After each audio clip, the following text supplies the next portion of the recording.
The big factual problems that were raised today around this sexual assault allegation. One was the clarification today in Dr. Christine Blasey Ford's testimony about when this allegation was made, specifically when she tried to raise the alarm about Brett Kavanaugh and what she says was her experience with him. She says she tried to raise the alarm. In fact, she showed today, she confirmed the timeline today, that she tried to raise the alarm about this incident before he was named to the Supreme Court. The spark for her to act, the spark for her to notify her member of Congress about what happened between her and Brett Kavanaugh, to try to notify the press, even though she wanted her name left out of it in both instances, the catalyst for her giving this story to Congress to try to let the country know this happened about Brett Kavanaugh. The catalyst was him being named as part of the short list of presidential contenders for the United States Supreme Court. This changed in early July 2018. I saw press reports stating that Brett Kavanaugh was on the short list of a list of very well qualified Supreme Court nominees. I thought it was my civic duty to relay the information I had about Mr. Kavanaugh's conduct so that those considering his nomination would know about this assault. On July 6th, I had a sense of urgency to relay the information to the Senate and the President as soon as possible before a nominee was selected. I did not know how specifically to do this. I called my congressional representative and let her receptionist know that someone on the President's shortlist had attacked me. I also sent a message to the encrypted Washington Post confidential tip line. I did not use my name, but I provided the names of Brett Kavanaugh and Mark Judge.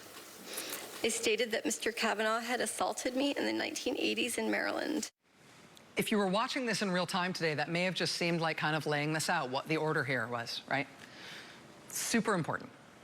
This clarification of the timeline, and it was actually borne out by evidence that was put forth today in the hearing, including by this prosecutor who the Republicans hired. This isn't just a detail here. This isn't just like getting the facts down so we can all talk about this. This is actually totally critical. Because Kavanaugh's defense and Republican senators' defense of Kavanaugh today, this angry chest-pounding defense they put on today, is that he and all the Republican senators decided to go with was about the timing of the allegation. This whole two-week effort has been a calculated and orchestrated political hit, fueled with apparent pent-up anger about President Trump and the 2016 election. No,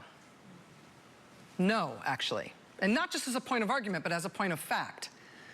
We now know, attested to by both sides, that Christine Blasey Ford came forward about Brett Kavanaugh when she found out that Brett Kavanaugh was on the short list for the call. She made her calls. She started trying to alert the Congress about this alleged assault by Brett Kavanaugh before he was picked for the Supreme Court. She was trying to get them to not pick him for the Supreme Court.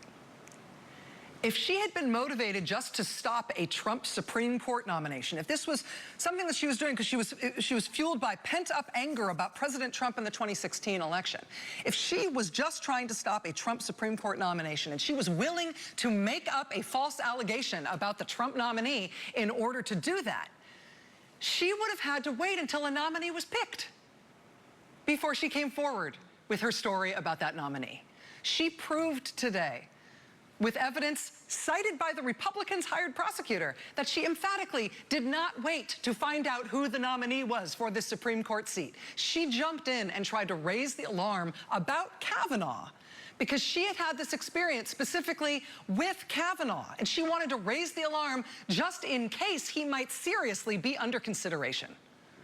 That is a big factual problem for the defense that was raised for Kavanaugh today. Right? They said this was a made-up story they would have used against any nominee. No. She came forward about Brett Kavanaugh before he was the nominee. Had the president picked somebody else off the short list, it's not like her allegation would have morphed to suddenly become about somebody else.